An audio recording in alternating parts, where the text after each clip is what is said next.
This episode of Joe Marler Will See You Now is brought to you by Giacomo. Style for every man, made simple. I was in Thailand and I was having a shower and I looked out the window and there was a monkey in the forest masturbating over me. So how do you know he's masturbating over you? Welcome to a very different episode of Blue Planet. I don't think dogs have got vagina. Oh, yeah, they do. Yeah. Do the dogs have vaginas? Your stature as an academic doctor just plummets when you say, the dogs have vaginas. I'm not a vet, you Sorry. I'm a doctor of the mind. Are you ready to face death? Not really. I didn't think this would be the moment. If we've just got today, it's like, well, I may as well just do heroin. That was your first choice, was it? Yeah, I would do heroin and just be an absolute, Well, actually...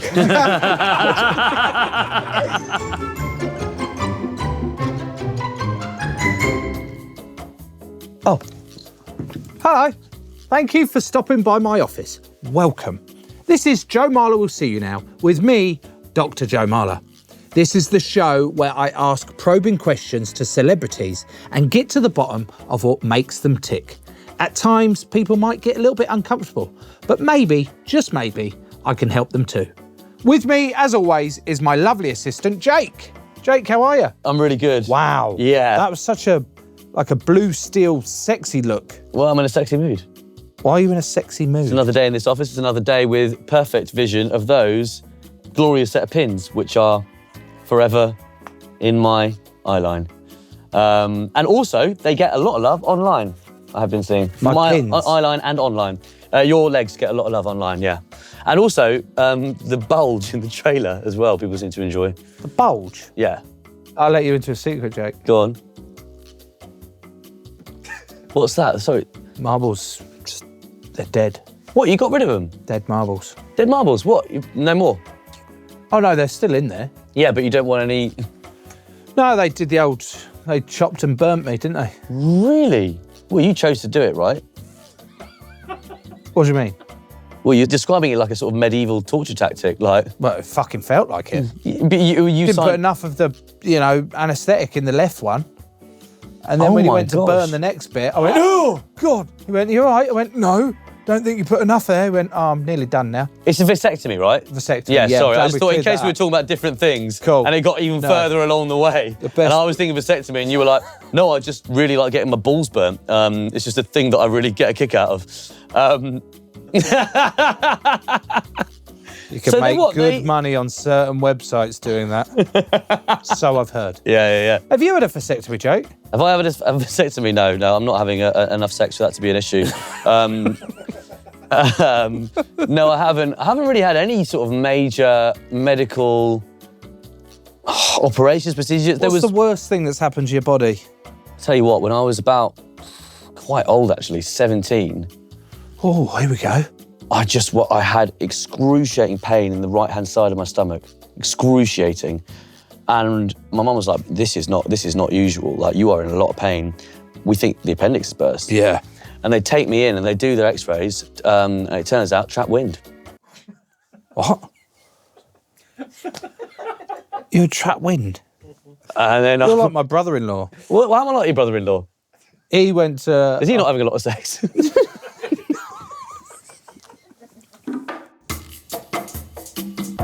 Who have we got on the show today, Jake? A comedian, a prolific podcaster. Ooh. Used to be on the telly loads, doesn't even care about it anymore. He's doing all sorts of other stuff. Great. It's Russell Howard. Huge. Who you know. I do know. Yeah, my research has extended to the fact that you've been on his podcast. Yeah, 5 brilliant things. And was it brilliant? It was. He was really lovely, welcoming, made me feel at ease, comfortable. I was about to ask you, how do you think his podcast differs from this one? But I think you've answered that already. Yeah. But I think in life you need light and shade. Yeah. What sort of studio was his in? King's Cross, Spiritland. Yeah, nice. And ours is London Dungeons. And we do actually have out-of-work actors popping in as various scary characters. Yeah, we do. Remember that. Remember that for later. Trust me. Trust me. This isn't podcasting, this is art. There's structure, there's narrative arc. What's your approach going to be with his like unwavering positivity? I want to see how legit that positivity is. Yeah, fair. Like, is it a front, or is there actually, some worries beneath that? Is it, you can't be happy all the time, can you? No. Like, are you happy all the time? No. Are you happy ever? Oh, well, I am when I'm doing this. And when I come in the morning and see Janet, that always brings a smile to my face. I wonder how they're getting on. Oh, God, yeah. He's with her now, yeah. Oh, no, she was in a funny mood this morning as well. Well, yeah, I think there's a bit of a funny mood in the air, actually. Hi, Janet. Yeah, I'm all right. Yeah, can you... yes, fine, thanks. Yeah, it's cleared up. Can you send Russell Howard in, please? Thank you. Goodbye.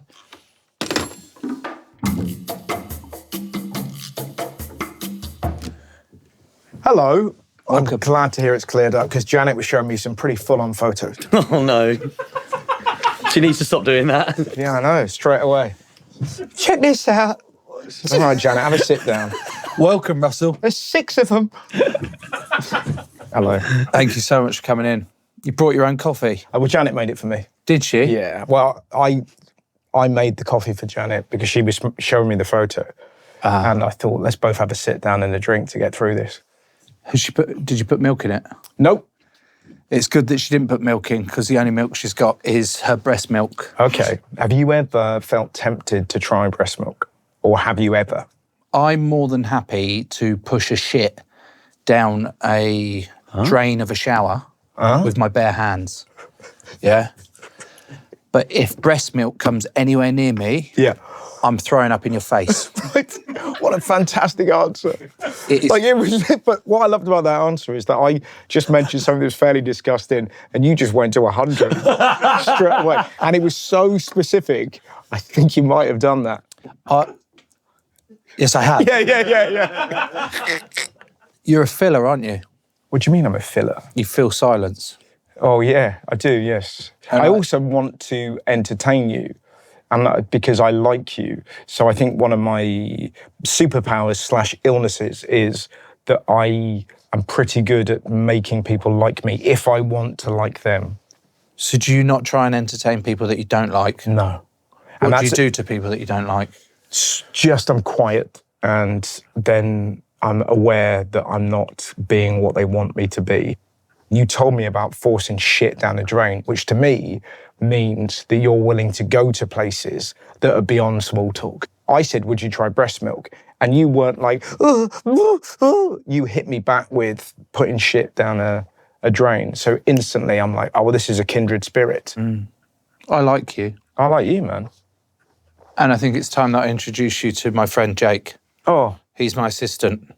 Hello, Jake. Hi, Russell. Really nice to meet you. Nice to meet you, man. It's just a pleasure to see you guys bonding. It really is. Yeah. Bonding over breast milk, bonding over...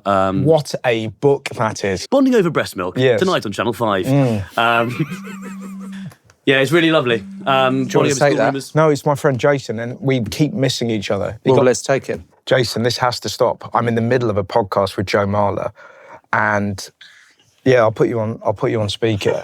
And you called me yesterday when I was in the middle of a podcast with Gavin and Stacey. So your timing is ridiculous. I'm really sorry. Is it Jace or Jason? Well, do you want to? All right, Jason. Yeah, I actually met Joe a few weeks ago. Oh no. Oh really? Hang on. Yeah, at Clash of the Comics. I was sat. He was stood by me when the show was going on, and I came up and chatted to him about wrestling. Okay, how are you, Jace? You all right? Right, Jace, how you doing? I'm good, man. I've got to say, it's a hell of a turn you did on Clash. I know you were really nervous beforehand, but you were excellent. And I was reminded this week, I'm absolutely mortified that, because obviously we were trying to come up with like, oh, who's going to appear to sort of take out Acaster, and I was arguing for Mr. Blobby, and then someone said, no, what about Joe Marler? And I was like, oh God, Marler, Blobby, and I'm obviously delighted we went with you, but I just apologise that was ever a debate, really.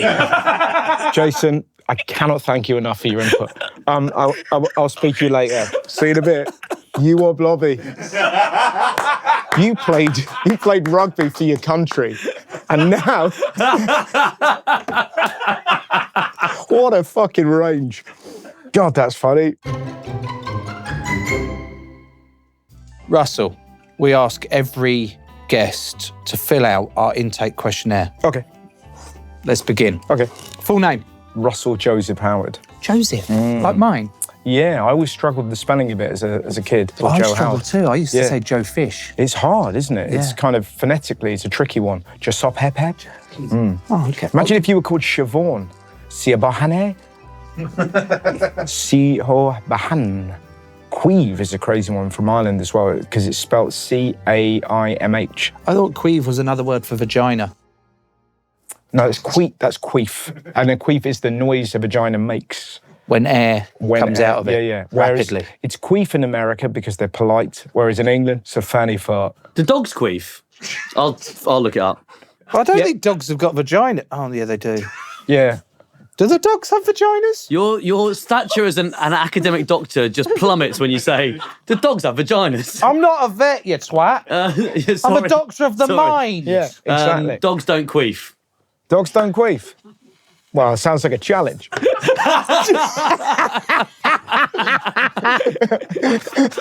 on Brainiac, they say dogs don't queef. We're going to put that to the test. Exactly. Welcome to a very different episode of Blue Planet.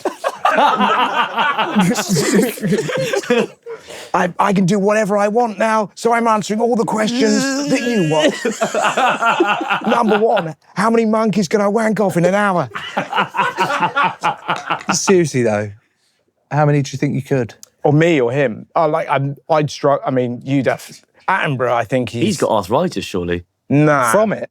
I remember years ago, I was in Thailand and I was having a shower and I looked out the window and there was a monkey in the forest masturbating over me. And How do you know he's masturbating over you? well, you're right. Did you ask him? He's like, oi, mate, who are you wanking No, he was there. over? He appeared for 3 days. So, That's like, a 3-day wank. he just kept, every time I was there, he would just appear. And on the 4th day, he wasn't there and I missed him. Did you find yourself like sort of showering a bit more sexily? Oh, definitely, yeah, I played up to it. I think that's probably why day 4 he was like, I'm out. Do you know what I mean? Occupation. Occupation, comedian. Star sign. Aries. Biggest fear. Biggest fear, scared of death and I don't like dancing. Right, okay. The 2 Ds. How do you relax? At the minute, I don't relax enough. I write comedy and I perform comedy sort of Monday to Wednesday, and then Thursday to Sunday I'm a parent. So you're basically always on. I feel like that, and it's kind of being a parent is way harder than being a comedian. And being a comedian is pretty tricky. Any hobbies? Football.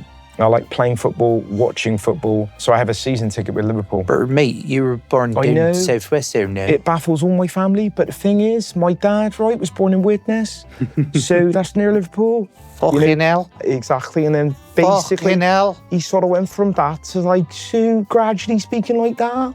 Is he like a proper babber? My mum is. How come you're not no babber? I don't know. Because we moved a lot with my dad's job. Yeah. So I'm quite lucky that I kind of, that's horrible. I mean, I love the accent, but it's, you know, if you heard my cousin Jake, and they live North Somerset. Who's the MP that looks like a ghost? Margaret Thatcher. Jacob Rees-Mogg. Jacob Rees-Mogg. So Rees-Mogg was their MP randomly because bits of Somerset are like Longleat and, you know, proper posh and all that. And a lot of Somerset is like, fucking, can you believe it? So Jacob Rees-Mogg went to open the Weatherspoons in Radstock. And my cousin Jake was like, yeah, we went down there and that, to call him a cunt and that. So they kind of popped down and called him a cunt and that. He goes, we ended up staying, great night, but some bloke had his finger bit off. and it's like, but it's that thing where you go, God, what a day. Of like, so like a load of misfits rock up and then some bloke has his finger bit off. That is so good. Do you consent to being analysed Yes, by someone who is not a real doctor? absolutely. Please, thank you. Sign there, please. Very You good. right-handed? Yeah, man. Did you know that? I didn't know that. I thought he'd be lefty. Okay. Right, from that opening questionnaire, Yeah. what I think we need to work on today Yeah. is that I want to help you understand and become more comfortable with your own mortality. Right. You've mentioned a fear of death. Mm-hmm. Are you happy to proceed? More than happy. Well, let's get into it then, shall we?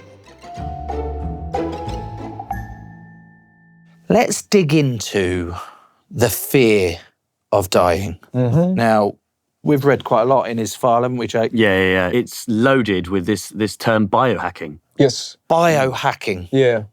What the fuck's that? I mean, we live in a world of new words, you know, so it's basically trying to live forever. It's kind of what it means, but it's called in a similar way, like overnight oats is just cold porridge. Do you know what I mean? I'm polyamorous, you're a shagger. But it's that thing of like trying to kind of maximize your time on Earth so that you are you for as long as possible before you peg it, rather than being, you know, a burden and dying slowly for the last 10 years of your life. It's trying to make sure that you are you for as long as you can be until you leave this mortal coil. So I kind of like the idea of that. What sort of biohacking do you do? Mate, I went for a weird phase of like, you know, buying pills and potions and doing all this kind of stuff. And the funny thing being is that my wife is an actual doctor. So she. What do you mean by the emphasis of actual in this context? No. But you're not selling me tablets online, and I'm not buying those tablets and then trying to keep those tablets hidden from my wife, who then goes, "What are you taking now?" Okay. And then, like, she caught me wearing a wellness necklace once, which was a real, like, and it was... What's a wellness necklace? Well, but it was this thing that I wore, and it was so funny. So it was during COVID, and there was this thing you could wear, and if you pressed a button on it, it gave your body the same vibrational energy as if you'd drunk wine or smoked weed or eaten, like, cacao. And it was this whole idea of like, you don't need to buy drinks at the pub. You just wear your fucking necklace and press the button. Fuck. Yeah, I know. So it was like like $1.50, and I was like, that's a bit of me, bump. And then you get it on, and you know, and you're kind of like that, and your wife catches you, and we're just talking instant regret, where you're like, what's this? What are we dealing with here? And you're like, it's my necklace. And she's like, what does it do? It's cacao, chocolate. Sorry, was it getting tighter and tighter? Why are you doing that? But it's just, you know, that thing where you can feel with every word you say, like the universe just pulling all the intelligence out of you as this kind of creature stands before you and you try and explain why you've done something. Jake, can you look up other methods of biohacking and see whether I've been having a look. So we've got a little list of biohacking techniques that the internet seem to love. I want to know if I've done them. If you've done them, and actually, Joe, as well, if you would consider doing these as well. Yep. So we'll go quick fire. Intermittent fasting. Yep. Worth doing? Yep, definitely worth doing. Yep. Helps your body basically, I think it's autophagy. So you basically, the sort of, your body has time to deal with actual problems rather than constantly digesting food. Going vegan, cutting out all meat, all red meat. Well, the problem with that is a lot of people have tried it because you watch these documentaries that make you feel terrible, and it's like, this is how they make burgers, this is how they, this is how we kill chickens, you know, and then you try and go vegan, and you then realise that that's also, unless you're just eating vegetables, bollocks. If you're eating like actual vegan meat, it's the worst thing you can do for you. So it's kind of, I don't know, you sort of come out the other side and just think, if you eat proper food, it's kind of good for you. Final one. Maybe you know about this guy because you're into biohacking. This billionaire, Brian Johnson. He's a fucking you know about lunatic. this guy? Yeah. Absolute madness. What's Brian Johnson done? He is a billionaire who's like now using all his money to basically. What I like about how Russell described it was it's about trying to be you for longer. This guy actually just wants to live forever. Yeah. But the thing he's doing is injecting himself with the plasma from the blood of his son to keep him youthful. Yeah. What? Yeah, crazy. The problem with him is that it's sort of, if you look into his eyes are so old and so sad. Yeah, they're so sad. So why does he want to live longer? If he's old and sad, just fucking... But he's terrified. Clearly, like, he is so frightened. There is a heaven in the future I can see where I'm at my son's wedding and I see my son's child, and it must be off the scale. I can't imagine what that feels like to see a grandchild. I know what it feels like to have a son, and that is overwhelming, and you feel bestowed with a happiness that you never thought you would get. So to get that must be a different level. So I want to be me so I can try and get there. He just wants to look hot. And kind of so that people go, oh my God, you look like you're 30. And he's like, actually, I'm 75. So it just feels it's pointless vanity, and it's just vanity rather than I want to be me for as long as possible to be with people I like. Rather than where does this fear of death come from? I think because we're all dying. Yeah, I think my dad's mum died when he was 17, and my cousin died when he was 18. So I was 8 when that happened. Fucking hell. And I obviously knew the story of my mum and my dad. We were never really allowed to speak about it. So it was like those were these two, and he was like the first boy of the cousins. And there was a picture of him. He did a motorbike scrambling race just before he died, and he had cancer, and he completed this race. And my granddad would point at this photo, and he'd be like, that's bravery like you have never seen. He's the bravest boy I did ever see. And it was like, kind of makes me kind of choke up a bit because it was this point of pride and determination and sadness. And I remember seeing all my relatives crying and my mum crying, just suddenly going, oh God. So I think it sort of started then of like, flipping hell, my cousin's dead and my mum's dad died and he never speaks about it. And then at Christmas he goes away and he starts a fire and he's sad and we never see his sadness. So it always feels like it was around then I sort of like, I'd wake up in the dead of night and start punching walls because I was going to die, which I still do. Do you worry though that having that anxiety about death is going to stop you actually living? If you know what I mean? If you're constantly worried about, oh, fuck, you forget to actually live and enjoy today. I know that old cliche, it's like, but we have only actually got today. Yeah, you're right. But then I guess you are completely right. The problem is, how do you put that obvious knowledge into so if we've just got today, it's like, well, I may as well just do heroin. And that was your first choice, was it? Yeah, I would do heroin and just be an absolute, actually, if we're both on the same page but how do you, that's my point, how do you do, how are you able to enjoy this, but also plan, because I have a tour to do and I want that show to be really good for people, and like, you know what I mean? It's kind of, I think it's about finding purpose. I think that's probably the way to get around it.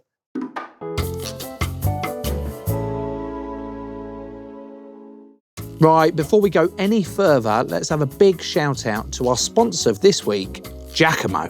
Giacomo have every size from small all the way up to 5XL. Everyone's included, whether you're a big unit like me or a tiny little specimen like Jake. Speaking of fashion and gorgeous boys, you looked very gorgeous on that you know the Traitors finale where you wore that jacket? Oh yeah. Tell me the story behind that. I mean, did you have a stylist, or where did that come from? I actually wanted to wear a really leery 1960s wallpaper tracksuit, and the stylist was like, it's more of a smart vibe, Joe. Like, it's the finale and you're just going to turn up in your tracksuit. And I went, yeah. They were like, no, we've got something for you. And they come out and they bring this massive brown leather jacket. Yeah. And I went, all right, that's a bit of me. It was hot and rugged. Hot and rugged. I wonder if Mrs. Marler said, Joe, bring that from the castle and back to the home. For the record, no, she didn't, because it doesn't really matter, because it's always lights off. Oh, is it really? So it doesn't matter what I'm wearing. Oh, I knew you were romantic. Yeah. So you, if you were to dress up for your wife, what would the outfit be? Well, actually, it's quite similar to the finale jacket. I've got a movie quality Bane outfit. You're serious? Yeah, movie, like proper, like... That's why it's lights off. I was born in the dark.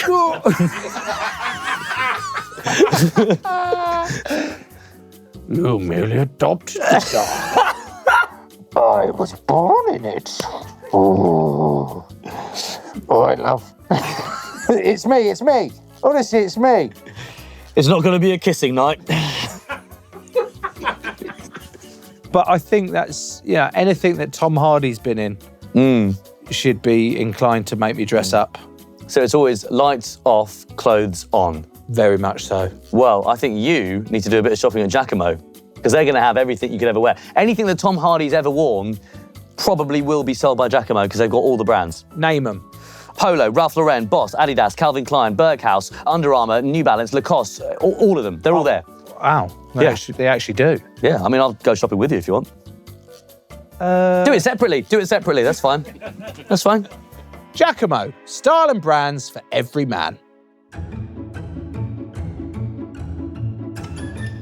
You touched on always being on earlier, that you struggle to relax. You're always on the go. Yeah. You've got an unbelievable work ethic. Something like, have you sold 2 million tickets? We've got 2 million tickets across your career you sold. Is that right? Yeah. Wow, yeah. 2 million tickets. Yeah, it's crazy, isn't it? I don't know how that came about. But yeah, I've done all sorts. So we basically I've been doing stand-up since 1998. That's when I did my first ever gig.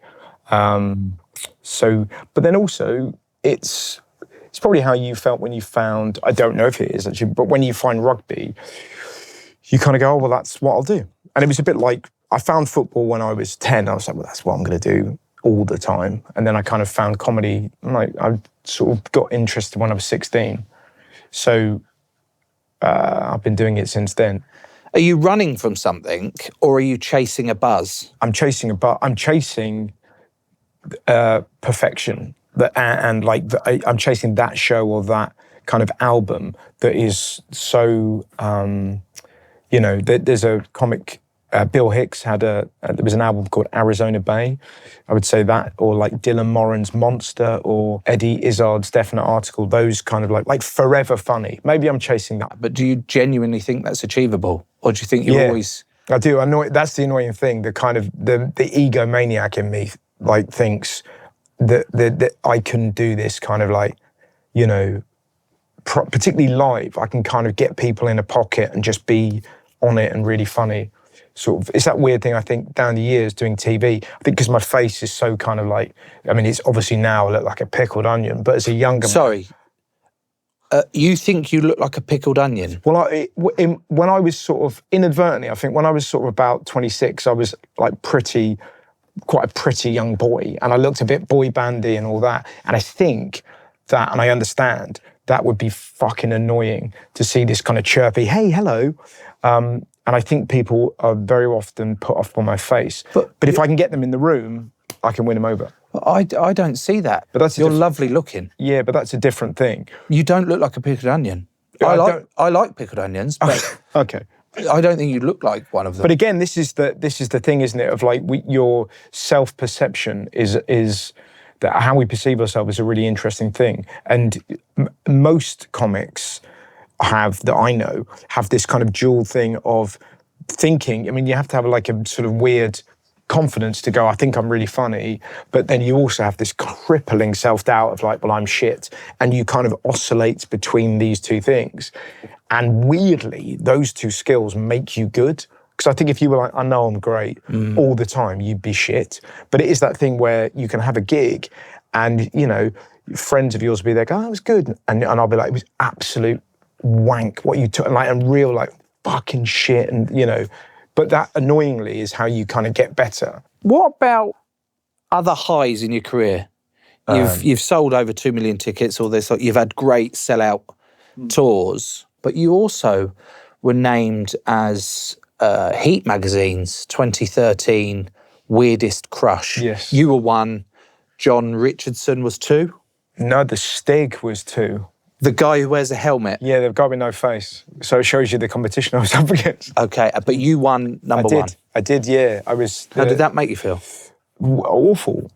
What? Well, because you're the nation's pity fuck. It's kind of like, and it's that thing of like, I don't want to get too kind of manosphere, but can you imagine a world in which Heat Magazine had gone, hey, here's the weird crush for women? There'd have been fucking outrage. But it's sort of like you just have to take that as a compliment and go, women go, I would have sex with you, but I'd feel weird for doing it. I'm ashamed that I like you physically.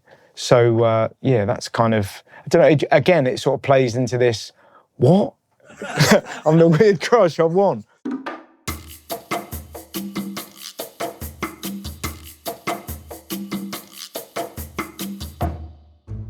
Right, your podcast, 5 Brilliant Things. Yeah. We've got a quick exercise here. I'm going to give you some things. I want you to tell me what's so brilliant about them. Okay. Ready? Yeah. Stand-up comedy.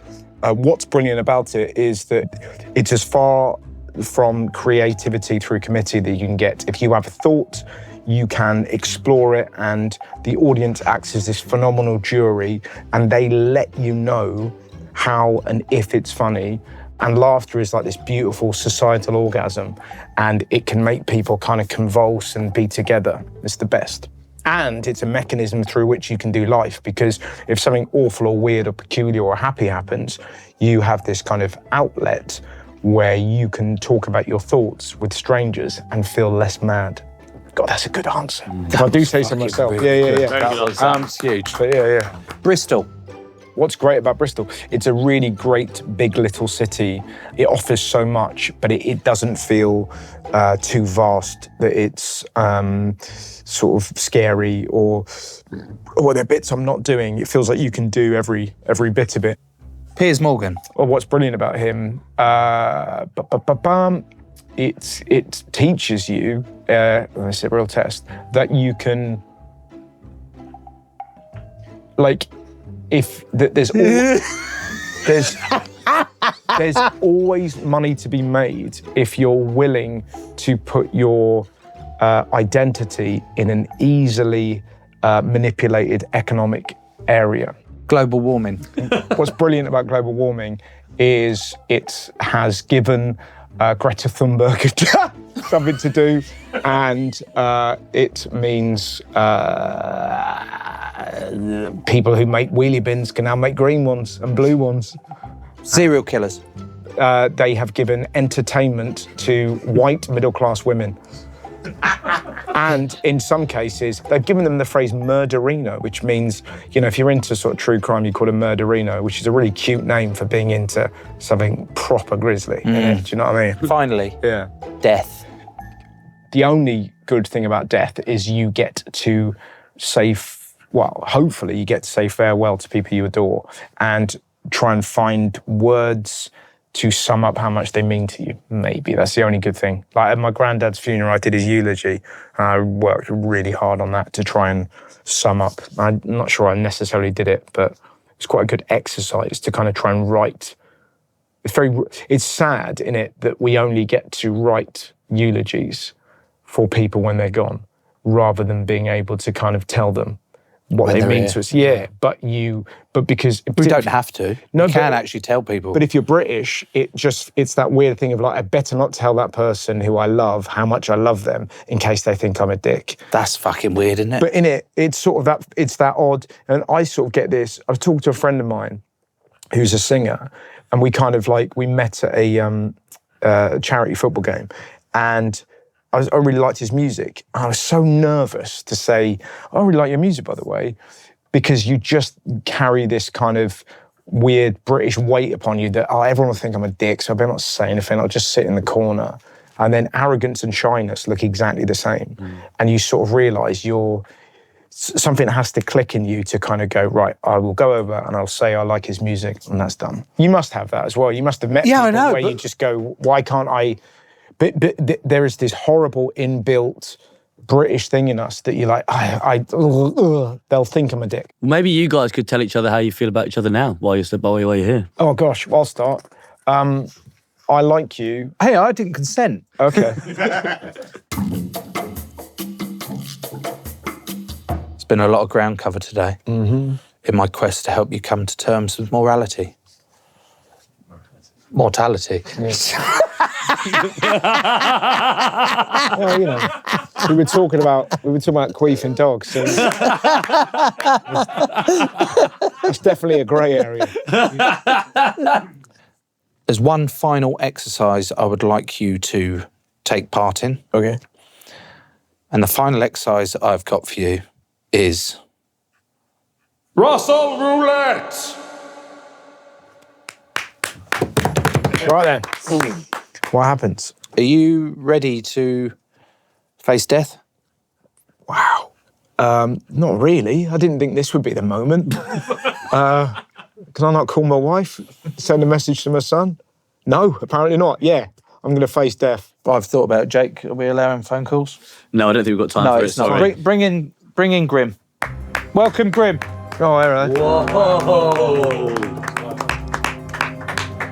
Yeah. Wow. Hello, Death. I didn't mate. know we'd done face paint as well. Well, I'll tell you what's really interesting is that who knew Death wore glasses?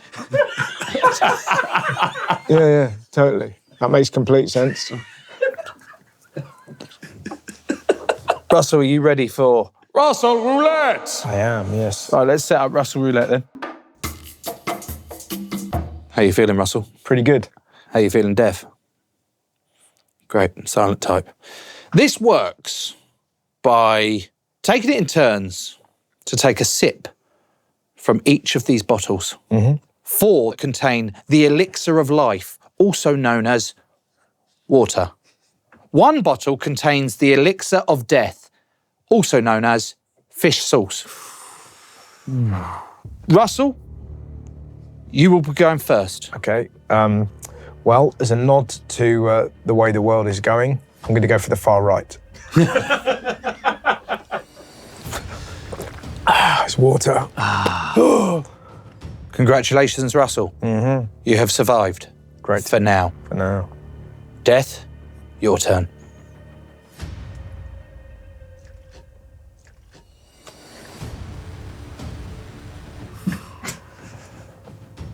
Water, the elixir of life. Congratulations, Death. You have survived. For now. Russell. Straight down the middle.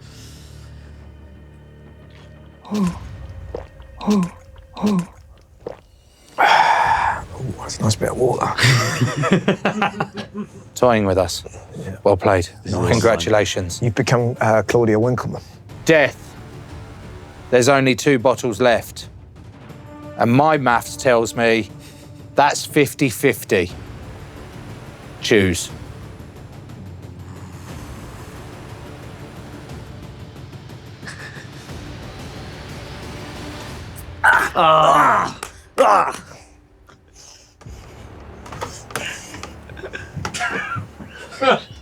Russell, congratulations. You beat death. All right.